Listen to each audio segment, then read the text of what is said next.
Hey friends, it is Steph coming to you with the wellness tip for the week of August 27th, catching you before a long holiday weekend. The wellness tip is having a healthy gut is imperative to a capable immune system, the body's ability to lose weight, healthy energy levels, libido, brain function, and more. Consider taking a probiotic and eating more fermented and plant-based foods to help improve your gut health. Interesting. Oh, here comes Rosie. Yeah, we have a daughter, Rosie, so she might help out today. Not until recently, so I say recently, maybe like 5 years ago, did I really understand the relationship that my body had with the food that I ate, how I dealt with my stressors, how much I slept, how much I moved my body, and even just my overall perspective on life. I know that sounds interesting. Did I treat it a lot differently? So not purposely was I not treating my body right, but it wasn't until I discovered my teachers, literature, and even just the empowerment that I needed to search for the answers I needed. So the benefits of taking care of our gut can be felt in mind, body, and spirit. I know for some of us that may seem like a stretch, but it's true. So I reached out to our community and I asked, what's easy? What's hard? What are your shortcuts? What are your go-tos? And just like what basic questions do you have? So first of all, what makes just like having a healthy gut and working on our gut health inconvenient or hard is just the basic mindset shift. So just being mindful of the foods that we purchase, mindful of every bite and every meal, and just having to be conscious that it's a lifestyle shift. And I totally get that. It is a commitment and it takes practice just like anything else, but the more we do it, the easier we get. The more we do it, we build a deeper neural pathway.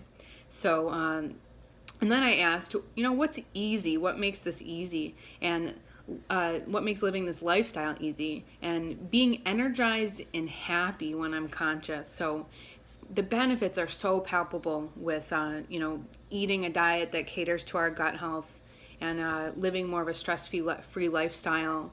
And then I asked our community, what are your shortcuts? What are your go-tos?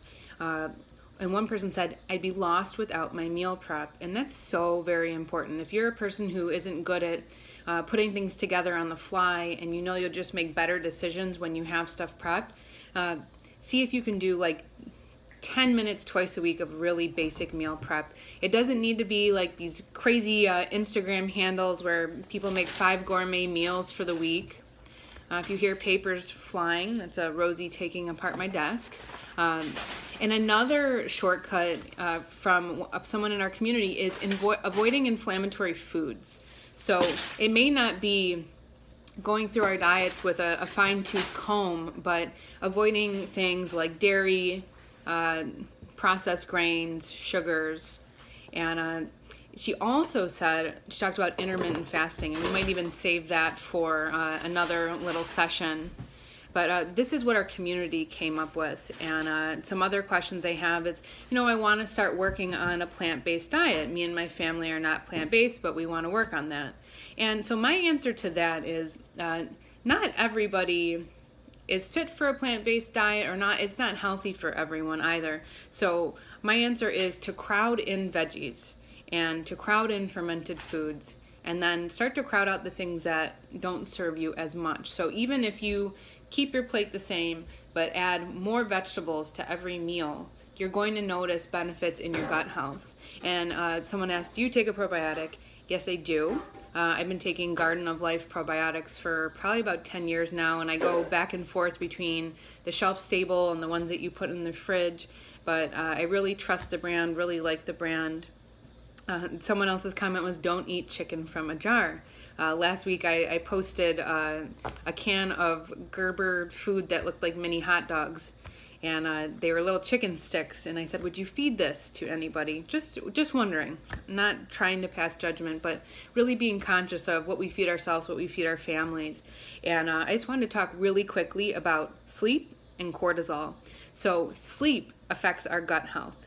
When we don't sleep, it causes more stress in our lives, and more stress causes higher cortisol levels. cortisol really messes with our energy, our ability to lose weight, our moods.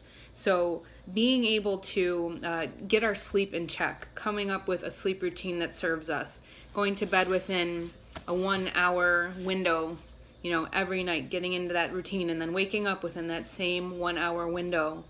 And whatever we can do to curb our stress or to help manage it. So whether it's coming up with a really great morning routine, how to start our day off on the right foot, morning mantras, morning gratitude. If you are an Empowered Life Planner user, you know all about that. And if you are not, message me.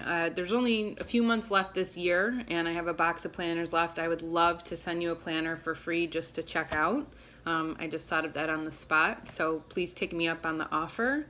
But that's really all I have for you today. So let's just shine a light on our gut health and see what we can come up with, even over the holiday weekend, even if that means if we're having pizza one night, can we have a big salad before we eat the pizza? Or if we're having pasta, can we have a big side of vegetables? Just stuff like that. So to crowd in stuff around what we're already doing. Looking forward to talking with you guys next week. Have a good one, and please participate when I post the questions on Instagram, because I'd love to get your answers and I'd love to get more questions. Have a good one.